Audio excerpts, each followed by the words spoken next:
स्वागत है आपका अपने यूट्यूब चैनल स्टडी विद अमन कुल में। तो आज हम मैथ्स की लास्ट मिनट टिप्स देखेंगे कि आपको एंड टाइम पे ये सब आपका प्रिपेयर है अभी तक में या नहीं है, एंड कैसा आपका पेपर का डिज़ाइन होगा वो माइंड में सेट करते हुए आप क्वेश्चन पेपर में कितना टाइम, कितने पार्ट को, सेक्शन ए को कितना टाइम देंगे एंड बी सी को कितना टाइम देंगे। क्योंकि मैथ्स का पेपर है, कैलकुलेशन में टाइम लग जाता है। क्योंकि पेपर में क्या होता है ना, हम 2x2 भी करने लग जाते हैं कि 2x2 क्या होता है, ऐसे करने लग जाते हैं क्योंकि हमारा एकदम माइंड ना ब्लैंक हो जाता है। इसलिए आपको कैलकुलेशन में ज़्यादा डरना नहीं है एंड अच्छे से करना है। सेक्शन फर्स्ट हमारा एमसीक्यू का होगा, 16 एमसीक्यू होंगे और पार्ट ए, बी और सी 3 पार्ट में होगा। पार्ट ए में ही 2 सेक्शन होंगे, सेक्शन ए, सेक्शन फर्स्ट और सेक्शन सेकंड। और सेक्शन सेकंड भी एमसीक्यू टाइप ही होगा पर इसमें केस बेस्ड होंगे, वो भी 4 केस बेस्ड होंगे।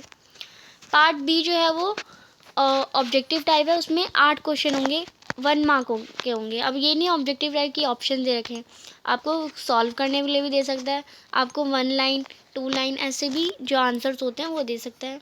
पार्ट सी में 4 क्वेश्चन 2 मार्क्स के होंगे, 4 क्वेश्चन 3 मार्क्स के होंगे और 4 क्वेश्चन 5 मार्क्स के होंगे। तो ये आपका पैटर्न पूरा बनता है। थोड़ा पैटर्न में चेंज भी आ सकता है क्योंकि आपका जो डीओई का सैम्पल पेपर है उसमें जो पैटर्न है वो थोड़ा अलग ही है।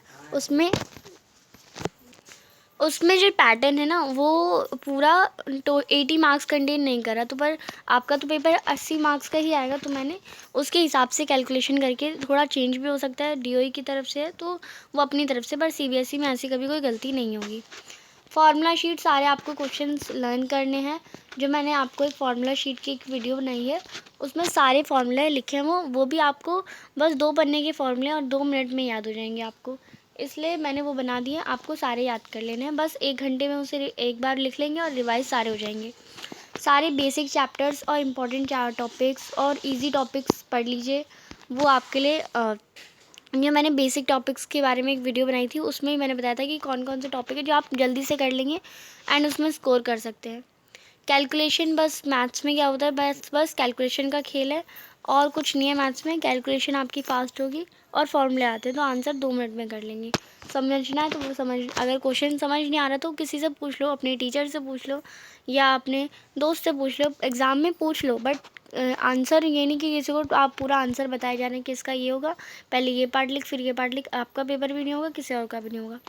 बट आप ये पूछ सकते हैं कि भाई इस क्वेश्चन में कैसे करना है, क्या करना है, या अपने टीचर से, क्योंकि आपको आंसर तो आता ही है कैसे ना कैसे। बट आपको next time limit, section D time limit आपको क्योंकि कम दी जाती है। मैथ्स का पेपर ज़्यादातर बच्चों का छूट जाता है क्योंकि मैथ्स का पेपर लेंदी होता है हर बार और बेसिक स्टैंडर्ड दोनों में लेंदी होगा। तो सेक्शन डी सबसे ज़्यादा मार्क्स स्कोरिंग होता है तो आप पहले उसे भी अटेम्प्ट कर सकते हैं, ये नहीं तो सेक्शन डी के अगर सारे क्वेश्चन आते हो, जब आते हो तभी अटेम्प्ट करो, जब सारे आते हो तो आप सेक्शन डी पहले अटेम्प्ट कर सकते हैं। नेक्स्ट वीडियो में हम अपना फार्मूला शीट डिस्कस करेंगे।